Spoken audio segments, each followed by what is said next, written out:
Do you remember how the last chapter ended? Suchan had just taken on new powers, and at the door stood Duanya, wanting to come in. She knew that down below the chances of survival were dwindling. Suchan opened the door as he had entered this world, asking if there was a problem. She was confused, not understanding the situation. Later, feeling embarrassed, he told her he couldn't let her stay just because she was pretty. To persuade him, she mentioned she was not only a cook, but also a doctor. Suchan admitted it was a tempting offer, but resources were limited. Taken aback, she said she would do anything he wanted. Her words brightened his smile, and he told her this was now her new home. She covered her mouth, realizing she had spoken without thinking. Suchan warned her that here her only choice was to behave. She could prove this by removing any cloth covering the outer layer of her skin known as dermis, and she was too embarrassed to ask. She could prove this by removing any cloth covering the outer layer of her skin known as dermis, and she was too embarrassed to ask. She asked if they were going to start taking a shower now, and she thought that this place was just paradise for everyone, with water, electricity, food, and no need to worry about the weather. The only problem was that Suchan wasn't exactly a saint, too. He grabbed her chin and said he would give her something different to eat after 7 days of fasting. Duanya opened her mouth to say she would take anything, thinking she knew very well where this was going to lead. She was ready from the moment she entered the room. Suchen was looking at the screen of his phone with a mischievous smile, just like us. He said he wasn't doing it to spy, but to prevent her from doing anything inappropriate. Then she came out of the bathroom in high heels. Oh my goodness. I'm glad she's a doctor. I'm sure some people's hearts would stop. She even asked Suchen if it wasn't too short. He told her to turn around, and she blushed, and he analyzed it very meticulously and clinically, and concluded that it was perfect. Suddenly, there was a knock at the door, followed by a plea for help. It seemed like Gan Kong was outside, holding Jang, but something was off. His teeth had grown unnaturally large. Duanya hesitated, warning that they couldn't open the door because those guys had just devoured Lena downstairs. If they let them in, they might be next. Suchan, puzzled, asked if they really had eaten someone. Meanwhile, outside, the 3 figures were restraining Zhang, and Suchan appeared in the background, telling them not to break down the door. The 3 turned to look at Suchan, their faces bulging with veins and their teeth grotesquely enlarged. It seemed like everyone was starting to transform. What Suchan didn't know was that a guy had been lurking right next to the door. Suddenly, the attacker lunged at him, swinging a Minecraft blade aimed straight at Suchan's face. But Suchan swiftly caught the man's arm and immobilized him with ease. Gan Kong and his henchmen, halfway through their transformation, were stunned that Suchan had dodged the attack.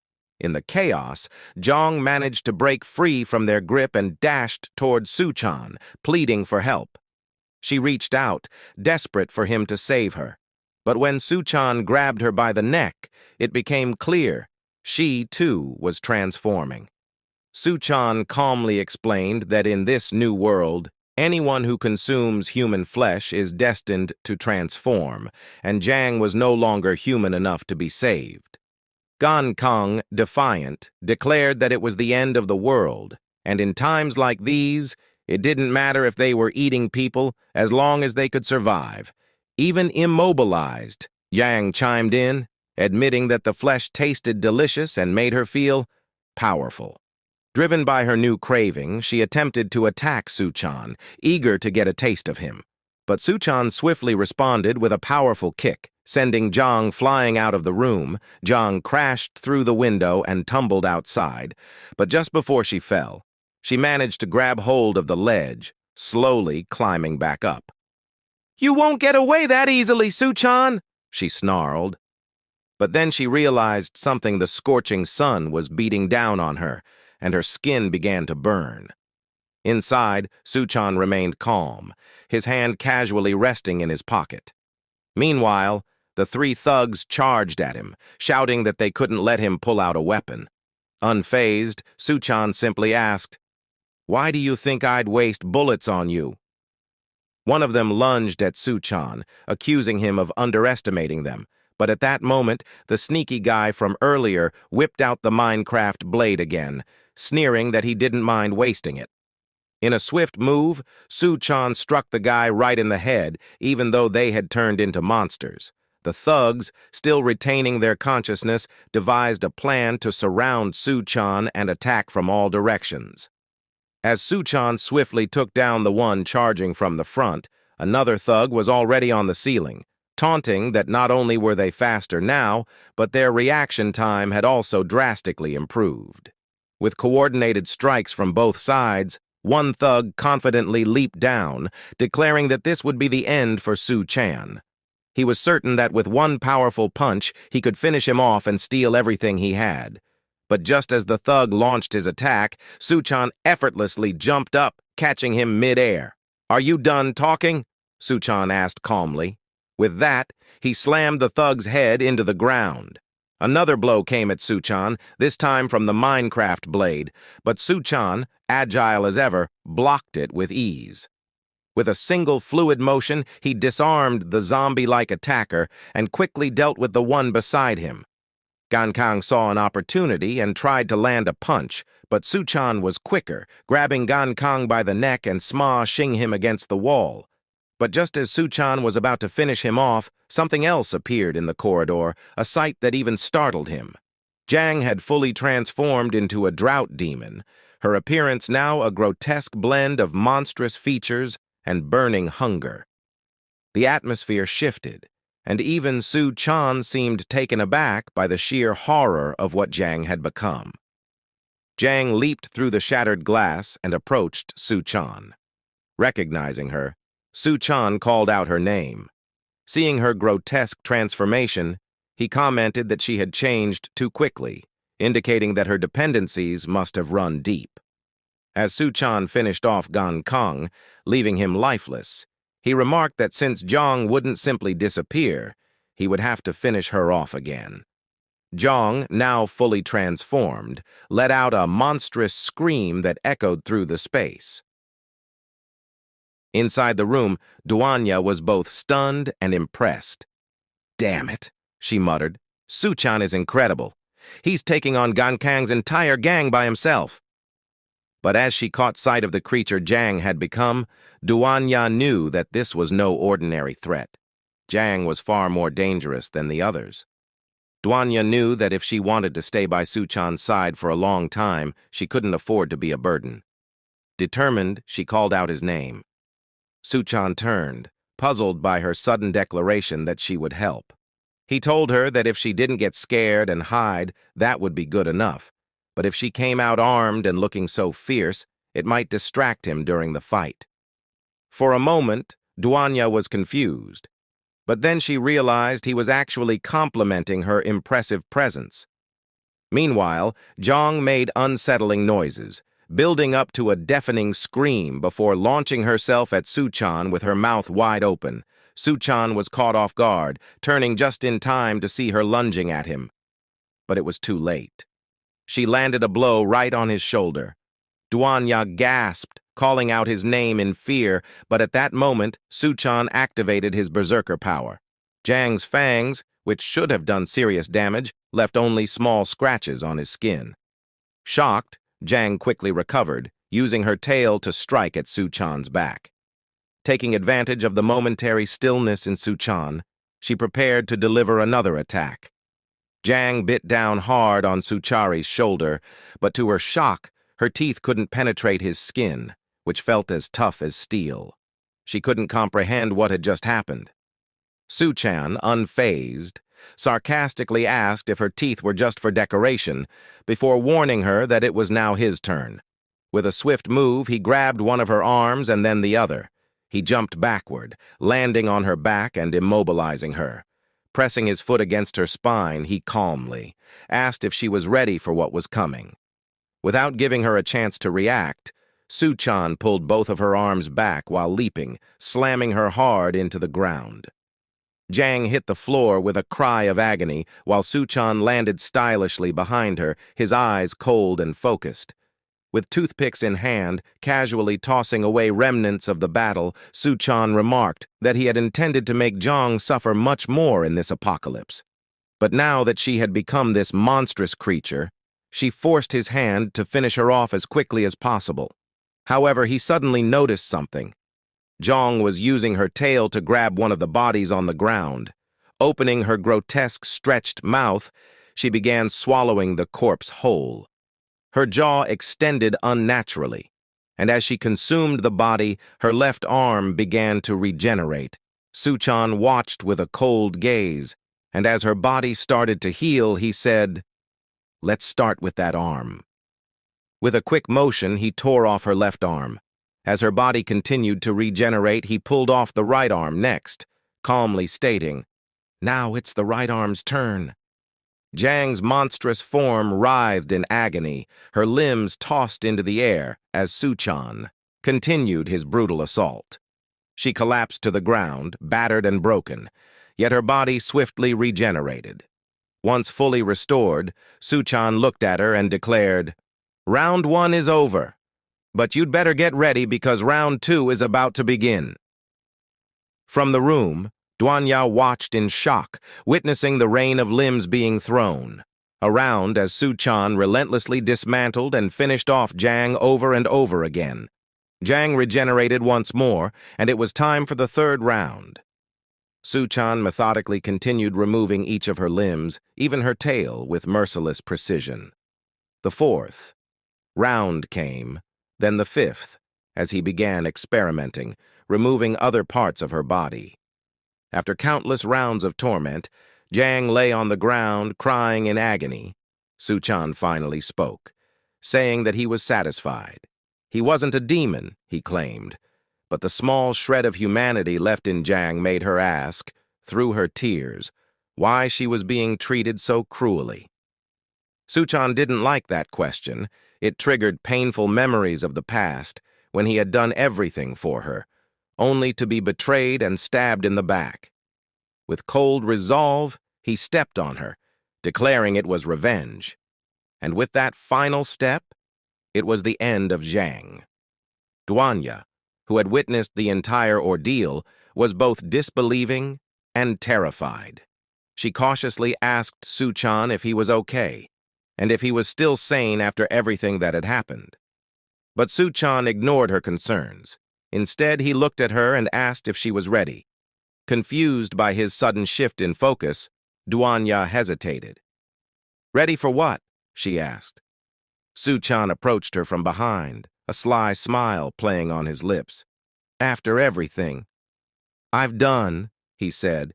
"Don't you think I deserve a reward for being so heroic?"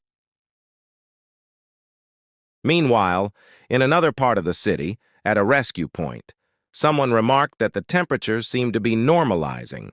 With cautious optimism, they wondered if this might signal the end of the apocalypse. Suddenly, Xiao Fang appeared, looking a bit embarrassed as he called for the captain. He urgently reported that a crowd of survivors was approaching the rescue point. The captain, a formidable figure with short hair and 3 giant weapons slung across her back, took a look. But what she saw made her pupils contract. These weren't survivors, but zombies already transformed into drought demons. As soon as the captain realized the danger, the demons began charging toward them. She immediately ordered the evacuation of all civilians from the area, but the horde seemed endless, an unstoppable wave of death. Xiao Fang, visibly terrified, begged the captain not to die while defending them on the front lines. Without a second of hesitation, she snapped at him to shut up and continue advancing toward the rescue point. She stood resolute, ready to face the incoming storm, while the crowd of demons relentlessly surged forward. As night fell, Suchan reflected on how Duanya had completely submitted to him. However, he knew he needed to return soon before the great tsunami began. In his past life, the massive movement of people toward the rescue point led to hordes of zombies that ultimately destroyed the area. Many civilians and soldiers lost their lives in that concentration, and on top of that, Minecraft weapons ended up in the hands of various individuals, causing further chaos. Suddenly, 3 men appeared in front of his car, blocking the road. They demanded that Suchan stop or face the consequences. From inside the vehicle, Suchan remained unfazed, wondering if these guys were insane to try and stop a car like that. Without much effort, Suchan lightly tapped the 3 of them, sending them flying. Ever so friendly, he made sure to put all 3 to sleep peacefully on the asphalt, leaving them sprawled out on the road as he continued on his way. Suchan knew that history was repeating itself. The extreme heat and the overwhelming wave of zombies caused the collapse of the subway underground. As people fled to the deepest parts to escape the heat, tens of thousands met their end there. Peering into the depths of the subway, Suchan noticed countless red eyes staring back at him, drawn to the sound of his car. Unfortunately, hunting for power crystals wasn't worth the effort, as he'd have to search through each zombie's head, and with so many of them down there, it would take far too long.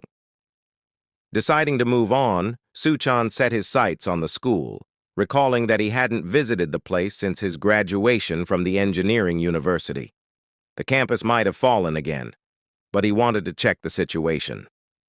After storing his car in a dimensional space, Suchan entered a nearby building only to come face to face with 2 transformed creatures. They were chained by collars around their necks. On the sofa in the back, 3 men sat calmly, observing him. Their leader spoke up, stating that if Suchan wanted to enter their territory, he'd have to drop the backpack he was carrying. Unfazed, Suchan casually pulled out a chicken leg from the bottom of his backpack and a sked if they could help him by offering some food. The men were stunned, unable to believe someone had a chicken leg at a time like this. The boss, immediately eager, promised Suchan that they'd help him if he just threw those chicken legs their way. Suchan smiled and tossed the chicken leg right in the middle of the 2 drought demons. Hunger took over, and the 3 men lunged forward, competing with the demons for the prized food. However, the chicken leg was tied to a string, and as Suchan started pulling it back, the 3 men were startled. With a sly apology, Suchan remarked that they really did deserve something so good, but it seemed they wouldn't be getting it after all. Realizing they'd been tricked, the men grabbed their weapons, ready to finish Suchan off. But Suchan was faster. Grabbing the Minecraft weapon, he quickly sorted everything out. 3 loud sounds echoed through the room, and the men were sent into an eternal sleep, courtesy of Suchan's sleep-inducing weapon. As he looked down at the bodies, Suchan couldn't help but wonder how so many idiots had managed to survive in his past life. Suchan couldn't help but wonder if the advice he'd been giving others had altered the world more than he realized. He made his way to the door of the reptile and snake laboratory. With ease, he destroyed the padlock, noting that it seemed like few people had ventured into this place. The majority of the creatures inside had already perished, and the air was thick with the smell of death. As he scanned the room, his eyes fell on a cobra. The snake had clearly devoured several others, explaining how it had managed to survive. In his past life, this cobra was one of the first creatures to undergo an atavistic change, reverting to an ancient, more dangerous form. Suchan knew that in a week, the floods would begin, and this creature would transform into something far more menacing. If he couldn't stop it, it would cause serious trouble. The cobra kept its gaze fixed on him, and Suchan couldn't help but think that it might have already developed some form of consciousness. Suddenly, Suchan heard a noise behind the door. Armed men were preparing to enter. They shouted for him to come out, knowing he was inside. Calmly, Suchan emerged, explaining that he was in the middle of something critical and couldn't be disturbed. However, before he could react further, a girl with gray hair appeared. The men seemed to recognize her, but before they could make a move, she sprang into action. In a blur of motion, she put one man in a neck hold while simultaneously trapping another in a leg lock. Before the third guy could react, she dropped next to him and quickly climbed onto his back. With a swift movement, she incapacitated him too. Just as she finished, As the girl quickly reacted to the Nerf gun aimed at her head, she elbowed the person's hand and raised both legs, trapping Suchan in an attempt to apply pressure to break his head. However, to her surprise, Suchan didn't budge. He remained calm, taking deep breaths, and didn't react as expected. A minute later, with little effort, he pointed the Nerf gun at her once more and asked who she was. Now tied up, the girl introduced herself as Bang, a member of the Special Operations Team. Suchan, noticing that his binding seemed to be for more than just immobilization, remarked that there was no need for such a show if she only intended to immobilize him. She warns Suchen that he better let her go. Suchan, calmly eating his meat, listens as Bang warns him to let her go. Ignoring her, he casually asks if she knows Xiao Fang from the Special Forces. Bang is taken aback that Suchan knows him, and Suchan mentions that he once saved Xiao Fang's life with a delicious piece of meat. Bang then explains that fugitives took control of the school, using several people as hostages, and that it all happened quickly while Xiao Fang was rescuing prisoners. She remarks that with their newfound powers, those fugitives are now nothing to fear. Suchan, understanding the situation, notes that if that's the case, it's not her fault. Bang, still bound. I ask Kias when she'll be freed from the ropes. Strangely, Suchan tells her he'll only release her if she traps him with her leg again. This guy really doesn't quit. She reluctantly agrees, but only if he gives her a piece of meat. Later, after the ropes are cut, Suchan hands her a weapon, saying there's a lot to take care of, so he can't assist her right now. He tells her to leave and stop being a nuisance. However, Bang insists she has to attack the base of those thieves. Without the resources they stole, the survivors will have nothing to eat. She emphasizes that this might be their last encounter. Hearing that the group has several supplies, Suchan reconsiders, tells her to wait, and pulls out an AWM from his bag, saying that since Xiao Fang is like a brother to him, he'll offer some help. Meanwhile, over in the administrative block of the school, in one room, a group of armed men wait while their boss lounges with two women on his lap. The boss casually asks how things are going, and one of his henchmen reports that everyone is waiting outside. This time, they plan to finish off all the students. The boss, pleased, instructs them to put any disobedient people on the front line so they die first. Suddenly, the door is kicked in, startling everyone. Suchan strides in, apologizing for interrupting their meeting. One of the henchmen, confused, asks how he got past over 20 guards. Suchan calmly offers to explain, then points his finger at one of the guys and says, "Bang." To everyone's shock, the man's head explodes. The room is filled with stunned silence, as no one can comprehend how Suchan killed someone just by pointing a finger. He continues pointing at others, warning that anyone who moves will die. The boss, enraged, orders him to shut up. But just then, a shot rings out from a sniper rifle. It's Baong, positioned on a nearby rooftop with the AWM.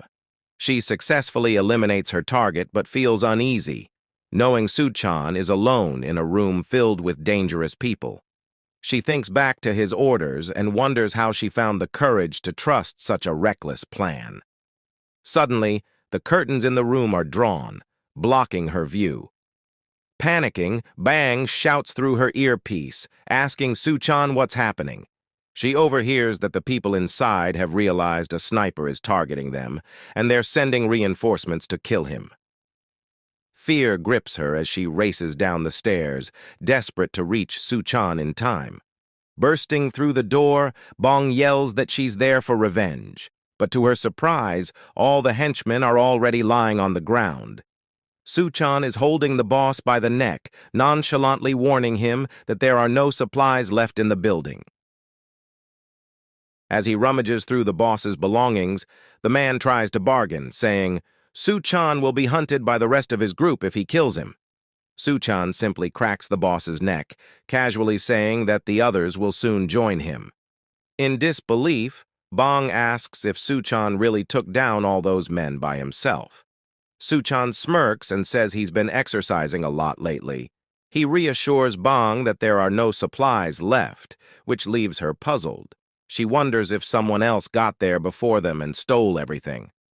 Unbeknownst to her, Suchan has already stored all the supplies in his dimensional space, deciding to only share them if he's certain of the people's intentions. He then casually mentions that it's time to head to the girls' dormitory. Bang, still confused, asks why they need to go there specifically. Suchan explains that he got this information from the boss they just took down. Meanwhile, in a dimly lit room elsewhere in the building, a girl hangs among the bodies, just beginning to transform. A bald man with a beaver tail appears, cursing about the girl causing trouble again. He wonders if she's still alive as he approaches her. As she drops to the ground, he remarks that Sister G has been pretending to be captured for days and asks if she's found what she's looking for. The girl, visibly shaken, responds that she nearly died and pleads for comfort from Steel Fang. The man, Steel Fang, obliges with a twisted grin, lightly caressing her back with a whip. She sighs, claiming she feels much better now. Steel Fang, now suspicious, asks if she saw everything and demands to know who took his supplies. With a mournful tone, the girl reveals that it was a demon-like guy who took everything. Steel Fang's expression darkens as he presses her for the name. She trembles slightly before finally whispering, Suchan. Meanwhile, in the girls' dormitory building, Xiao Feng looked at Suchen and Bang with some surprise. It's great that you could come back, Bang. How come you're with Suchen? Suchen noticed Xiao Feng's wound and asked, Xiao Feng, your injury seems quite severe. Let me take a look. Upon examining the wound, he recognized it as a scratch from a monster known as the cannibals. Their claws contain viruses and bacteria that can be life-threatening without prompt treatment. Xiao Feng remained silent, knowing how scarce medicines had become. Suchen handed him a pile of medicines, saying, Xiao Feng, take these. They should be enough. Both Xiao Feng and Bang were shocked. Suchen, where did you get all these medicines? They asked. Suchen simply smiled. Like I said before, I am Xiao Feng's lifesaver. I remember from my previous life that there was a guy in the official organization, a force comparable to a human-shaped nuclear bomb, known as the Peak God. If that person is Xiao Feng, then this investment of mine won't be in vain. Xiao Feng acknowledged the gesture and added, Suchen, I owe you another favor, but I know you didn't come specifically to bring me medicine. What else is on your mind? Suchen grew serious and warned, a great flood is coming soon. You all need to evacuate to higher ground quickly. The extreme heat has already caused the glaciers to melt rapidly, which will soon lead to a surge of seawater, and the entire school will be submerged. However, a girl nearby, Fang Qing, opposed him. Suchen, what nonsense are you talking about? Where is this flood coming from? I think you just want to deceive us and then monopolize the resources in the school. She eyed Suchen's backpack and reached out to grab it, only for Suchen to slap her, sending her flying several meters.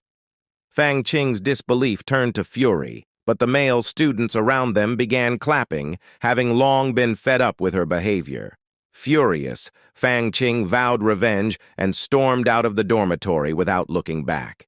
As Fang Qing stormed away from the school, cursing Suchen and asserting that he should be beneath her, she suddenly felt a hand grab her from behind. Startled, she turned around to see a tall, imposing figure, Steel Fang, a member of the Evolution Federation. His eyes gleamed with an eerie intensity as he leaned closer, asking coldly, Where is Suchen? Meanwhile, Suchen, unaware of Fang Qing's predicament, was already planning his next move. He decided to leave the evacuation efforts to the army, prioritizing his mission to kill the Golden King Cobra before it mutated. The creature's ability to manipulate water would be too valuable for him to pass up. Just as Suchen was about to continue his mission, he heard someone calling his name. a voice full of desperation. Recognizing it as Fang Qing's, he frowned, wondering what trouble she had gotten herself into now. When he followed the voice, he found Fang Qing hanging by a rope, looking utterly terrified. With a smirk, Su Chen asked mockingly, "Found your father so quickly, Fang Qing?" His tone was laced with sarcasm, but his eyes were already assessing the situation. From the shadows, the man holding Fang Qing hostage stepped forward, introducing himself with a sinister grin. "I am Steel Fang from the Evolution Federation," he said, his voice dripping with malice. The tension in the air was palpable as Su Chen faced Steel Fang, both aware that this encounter could end in bloodshed.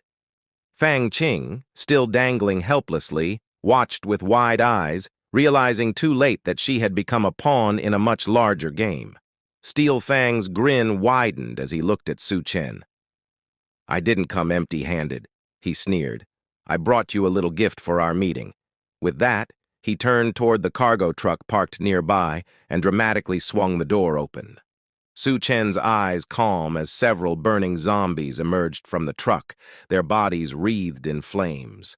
Fang Qing, still hanging by the rope. Steel Fang watched the scene unfold with sadistic satisfaction, eager to see how Su Chen would handle his gift. Xiaofang and Bong were on edge when they heard the loud noise coming from the direction Su Chen had gone. Bong's instincts kicked in immediately, and she turned to Xiaofang, urging him to keep an eye on things where they were. But Xiaofang shook his head. "I can't stay either. If something happened, we need to be there to help." Meanwhile, Su Chen remained calm in the face of the unfolding chaos. Steel Fang taunted him, a sly grin on his face.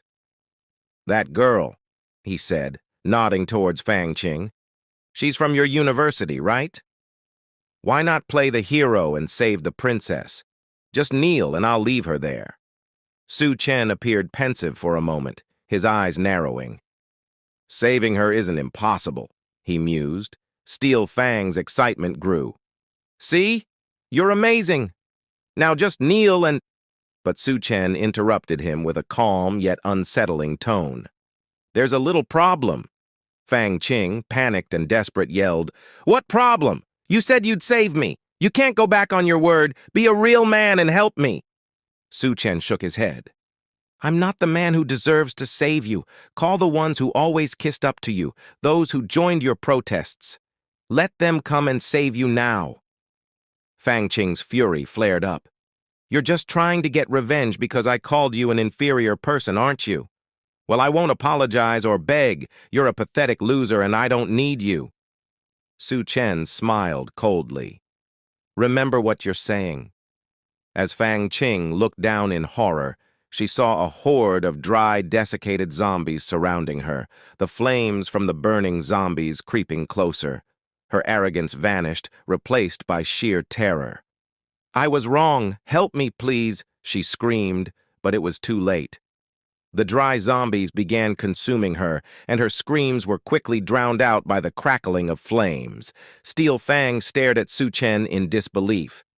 "You're insane. You didn't even try to save her. But that's fine. You'll be joining her soon enough." He prepared for the next move, fully expecting Su Chen to finally show fear. But Su Chen remained as calm as ever, ready for whatever came next. He dusts his face with a powder, boasting that it's a new creation that can control the demons. Su Chen, unimpressed, reveals that it's just the ashes of the monster's skeletons. Something even the fool of the Steel Fang didn't know. He scoffs at how disgusting it is, but quickly orders all of the creatures to attack Su Chen. Su Chen swiftly prepares, drawing a blade in each hand. In an instant, purple cuts appear on the creatures as he slices through them, emerging unscathed on the other side. He falls to the ground, and the blades vanish. The man taunts, thinking Su Chen is trying to play games before his death, but he is shocked to see Su Chen suddenly right in front of him. Meanwhile, Bong and Xiao Fang watch from a distance, stunned by what they're witnessing. They see Su Chen completely surrounded while the man continues shouting from atop the truck, urging the monsters to attack, but they remain motionless. Confused, the man demands to know why they aren't moving. Su Chen calmly tells him to stop shouting because it's pointless. The man, baffled, asks what he means, and Su Chen explains that he has already dealt with all of them. Steel Fang was in shock, exclaiming that it was impossible. With a single move, Su Chen stepped through a space portal and reappeared behind the man, calmly stating that he had never stolen anything from the so-called Evolution Federation. Placing his hands on the man's head, Su Chen demanded to know who had sent him to kill him. But then, he abruptly changed his mind, deciding to end it right then and there. The man, terrified, asked what Su Chen was planning to do, but Su Chen just smiled. In an instant, the man's neck snapped and the scene transformed into something straight out of Mortal Kombat.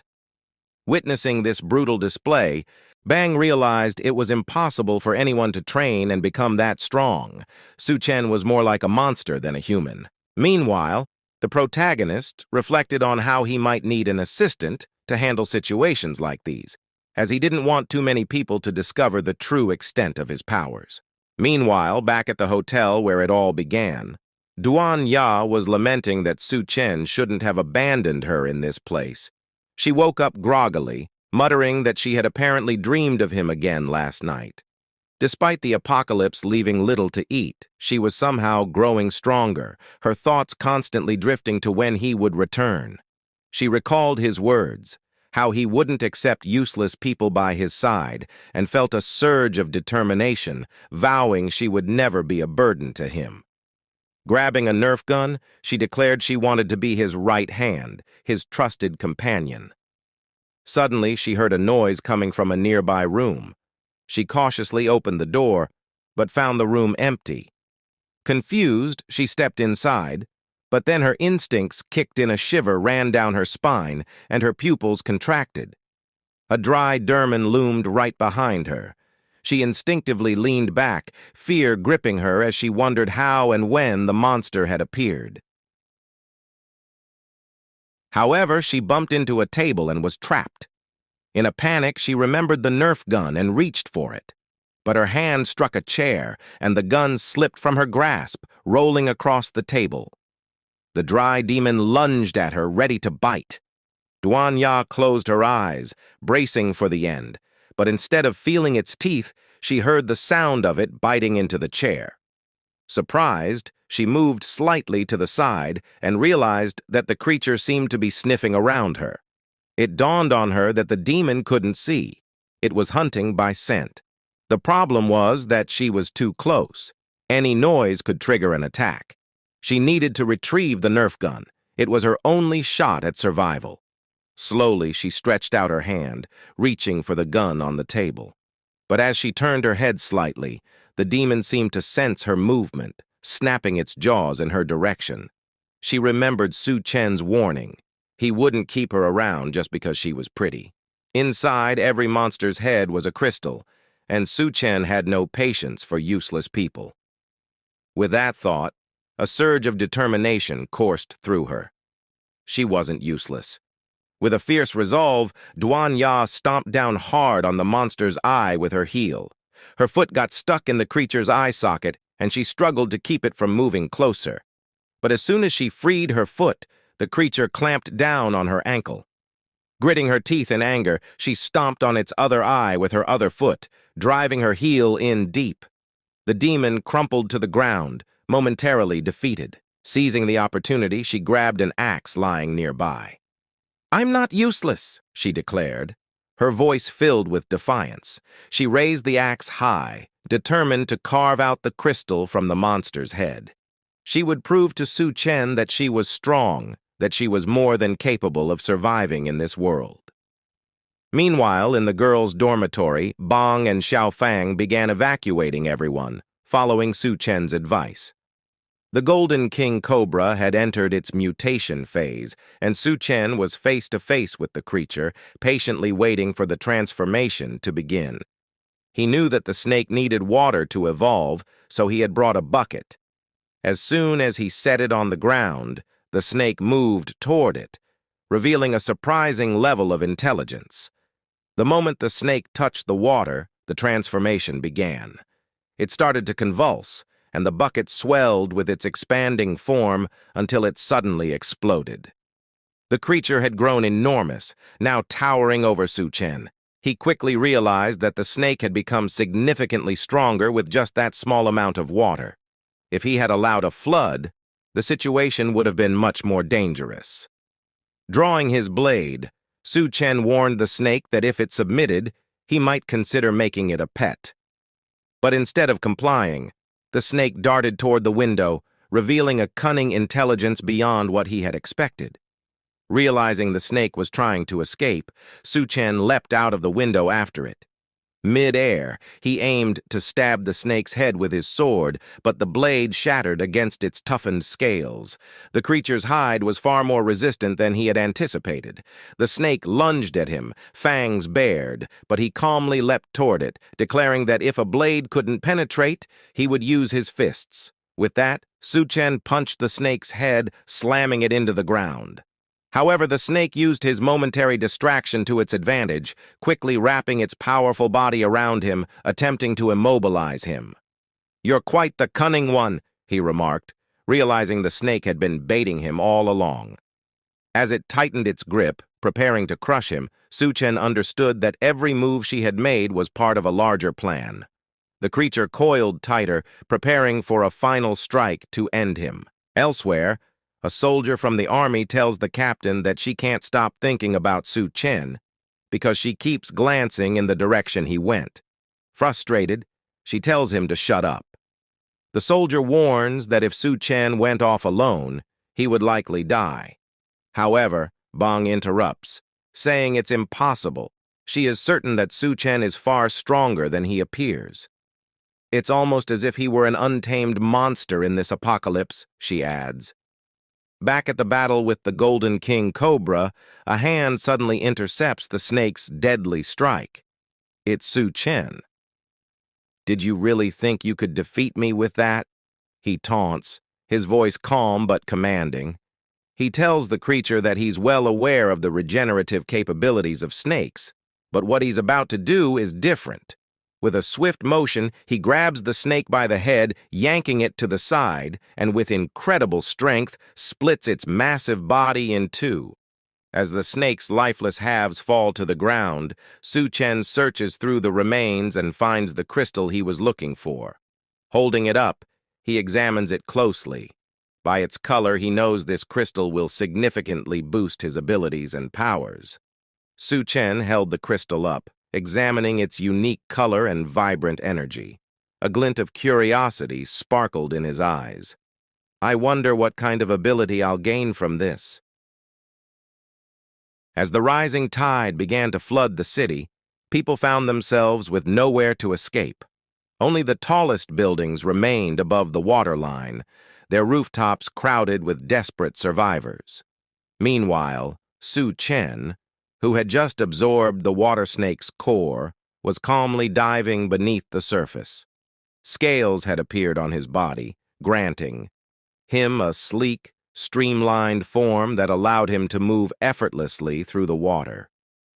Underwater, Su-chen felt an unexpected surge of strength. Strangely, he realized that even without using his mouth or nose to breathe, he wasn't suffocating. It was as if his skin itself was absorbing oxygen from the water around him. Recognizing the value of this new ability, he thought to himself how useful it would be in this flooded world. Although it wasn't the water manipulation power he had initially hoped for, this newfound capacity to breathe underwater and his enhanced physical prowess would be incredibly advantageous. He observed his surroundings, noting that the water seemed to originate from the hotel area. For now, there was no way to swim against the strong current to return there. Looking toward the horizon, he saw dark clouds of ash looming, indicating that the volcanoes had reached their peak eruption. He knew that once the ash settled and the sky cleared, the Earth would likely enter a glacial period. At this rate, no one would survive without evolved abilities. As he weighed his options, memories of the numerous factions that had emerged when the floods began came rushing back to him. He recalled that the Northern Territory had been dominated not only by the snake he had just killed, but also by the notorious female corpse's king. He knew that this was just the beginning. The evolving world would demand both power and strategy to survive. And with his new abilities, Su Chen was more prepared than ever to face the challenges ahead. The southern part of the city was dominated by the cannibal clan, while the eastern part was under the control of the Rat King and his army. In the west, Gan Kang and the people of the Green Hotel held power. Su Chen remembered that, in his previous life, he had nearly met his end at the hands of each of these groups. But in this life, he had already dealt with Gan Kang and the Snake King.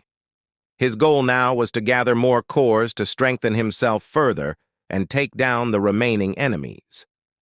The problem, however, was that the Devar clan had a very large population, making them difficult to confront, and the Corpse Queen hid so well that finding her was nearly impossible. He recalled that the rat plague had originated at the university, meaning the Rat King must be there. Lost in thought, Su Chen suddenly realized he had relaxed too much and found himself surrounded by zombies in the water. Nearby, two men clung to the top of an antenna, struggling to climb higher as they wondered how the floodwaters had risen so quickly. The bald man looked back and shouted to his friend that someone was swimming toward them. The other man dismissed it as impossible until he saw for himself a figure moving through the water, neither drowning nor being swept away by the current. Knowing how unstable their perch was, the two men decided that if this swimmer got any closer, they would kick him back into the water. But the bald man warned his friend to be careful. A lot of things seemed to be following this swimmer. That's when they saw it, a legion of zombies trailing behind Su Chen. Realizing he was headed straight for them, they shouted that they were from the Evolution Federation and told him not to approach. This piqued Su Chen's interest. Without hesitation, he leaped out of the water and launched a powerful kick at the bald man, sending him tumbling into the floodwaters. As the man fell, his friend managed to grab his arm and yelled for him to hold on to the pillar. But the bald man, unable to reach it, calmly told his friend to let go, knowing that if he didn't, they might both fall. In a surprising act of selflessness, he said it was better for one of them to survive.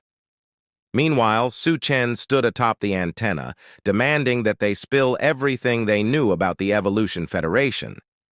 The remaining man cursed him and refused to talk.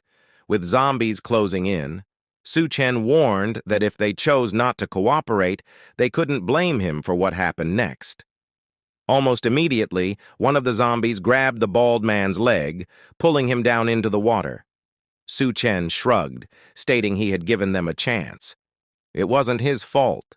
They didn't take it. The friend, driven by loyalty, jumped into the water to save the bald man. Below, the zombies began their attack, and the man was certain he was about to die. But then, out of nowhere, Su Chen appeared, cutting through the water with incredible speed. He swiftly dispatched the first zombie and unleashed a flurry of strikes, clearing the water of the undead threat in moments. The two men stared in disbelief, wondering if this kid was even human.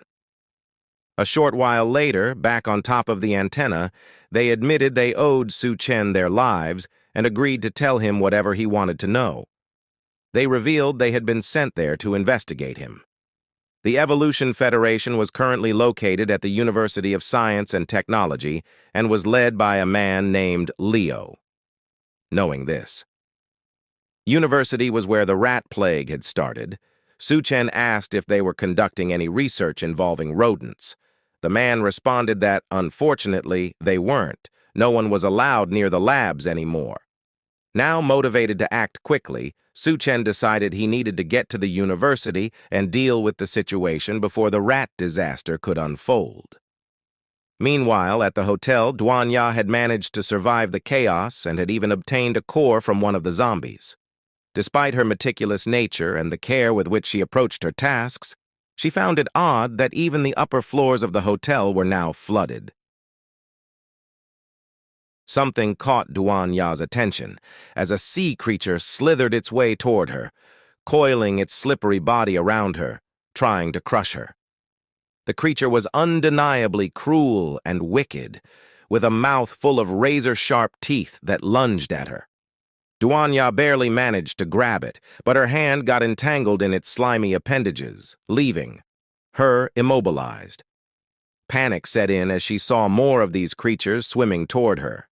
She realized she didn't have time to figure out how to use the new ability she had gained from the zombie core. She remembered what Su-Chen had once told her. You couldn't know what ability you had received just by looking at the creature's appearance. She recalled a conversation with the healthy doctor, who had asked how one could figure it out if they couldn't tell by the creature's looks. Su-Chen had explained that the only way was to focus on the subtle changes within your body and attempt to harness that power. Determined, she focused inwardly, trying to detect any new sensations or abilities. Suddenly, she felt a strange awareness, a new sense. She looked at the creatures and seemed to see a small brain in each of them, glowing with a red eye. A surge of confidence washed over her as she let out a commanding scream. "Stop!" The creatures froze, their instinctive aggression giving way to fear. They slowly backed away from her, terrified. Though she was frustrated by the sticky substance covering her, Duanya quickly grabbed an axe. "Now I'll slice you like tofu," she muttered with a fierce grin. With renewed strength and determination, she swung the axe at the creature's membranes, tearing through them effortlessly, cutting down every one of the monsters around her. Her movements were precise and powerful, each swing of the axe obliterating the enemies, demonstrating her newfound strength and resolve.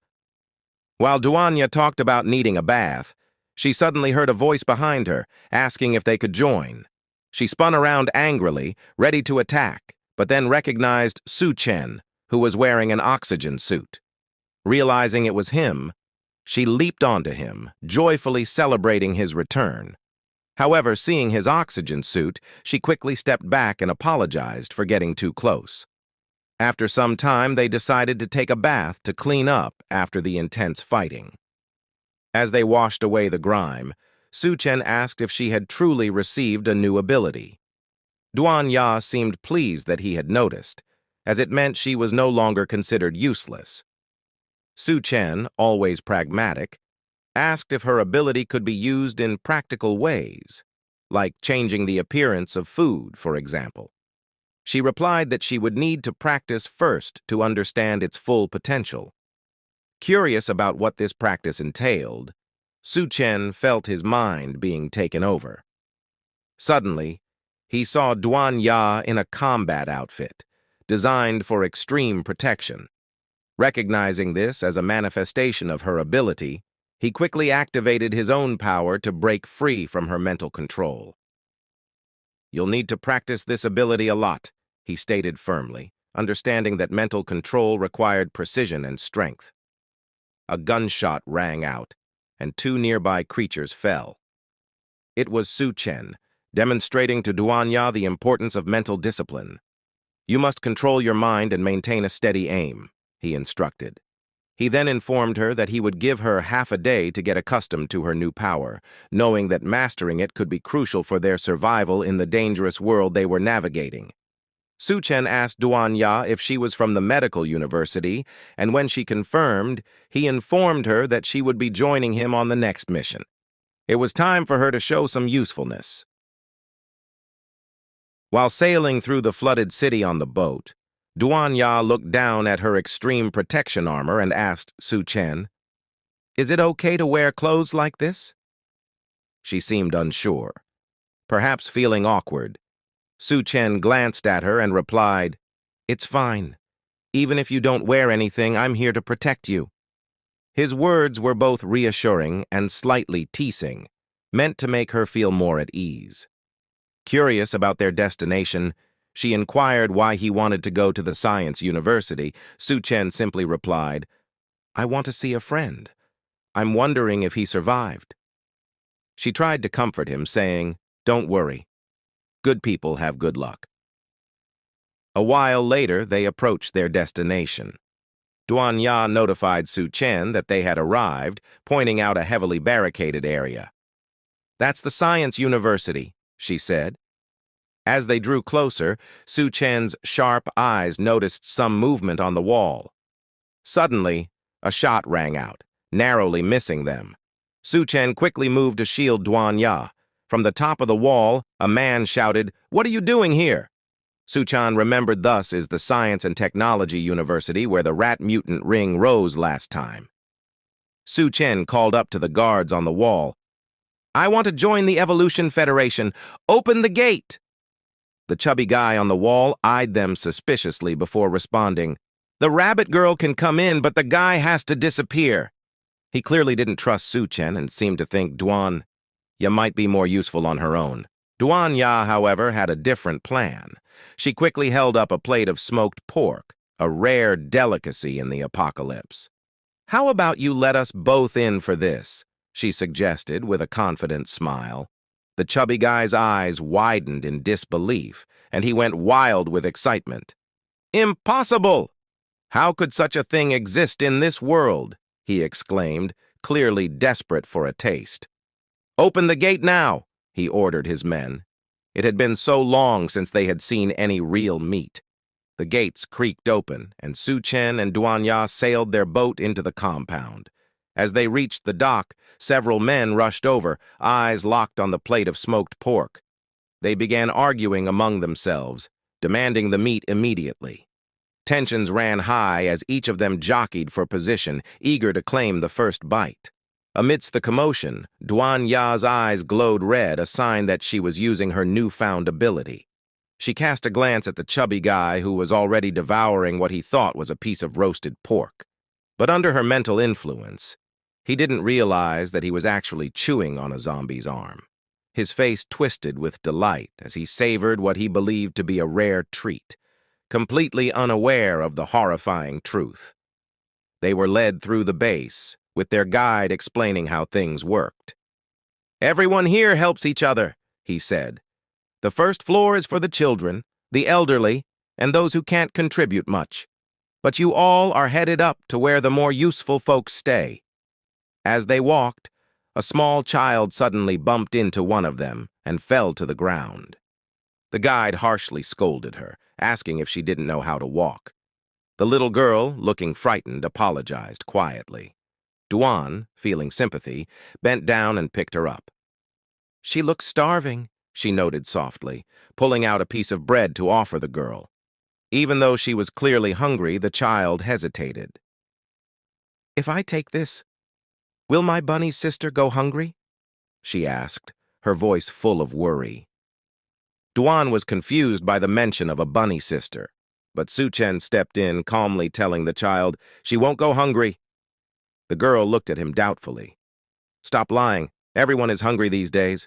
Su Chen's expression hardened. He could tolerate doubts about his character, but questioning his strength was a different matter. Without another word, he pulled out an entire feast in front of everyone and told the girl to eat. The people around them were stunned, unable to comprehend where the food had come from. Duan Ya gently put the bread in the girl's mouth, but before they could fully process the situation, a group of rough-looking men approached. These were the ones who controlled the place, and they didn't waste any time asserting their dominance. They kicked people around, reminding everyone that food had to be exchanged for contribution points. One of the men noticed the child eating and scowled. "Breaking the rules, huh?" The little girl clung to Duan Ya, who calmly reassured her. Su Chen, meanwhile, gave Duan Ya a subtle signal, and she quickly caught on. The men's attention shifted to her as she extended her arm, using her power to produce a large spread of food. "I prepared this for you," she said, presenting the feast to them. The men were immediately drawn in by the smell and sight of the food. Without hesitation, they started diving into the meal, praising its taste. "This is so good. It makes me want to cry." One of the men, now satisfied with the food, turned to Duan Ya with a smirk. "You're kind, so we won't punish you," he said. "But your friend here," he nodded toward Suchen, "won't be so lucky." Suchen, unfazed, asked calmly, "How do you plan to punish me?" The man called out, and two chain-bound zombies shuffled into view, their dead eyes and grotesque figures sparking recognition in Suchen. These were the same people he had saved at the post. Confusion and a sense of dread washed over him as he wondered what had happened to them. The little girl beside Duanya also recognized the zombies and gasped, "What happened to my brothers?" Tears welled up in her eyes as she ordered them to be released. "Why are you doing this to people?" she cried. The men, still chewing on the food, shrugged. "It's their fault for not completing the mission they were given. Now they're just here for some fun." One of the men leaned in closer, his eyes gleaming with malicious intent. "But now that everyone knows each other," he said with a sinister grin, "things have gotten even more interesting."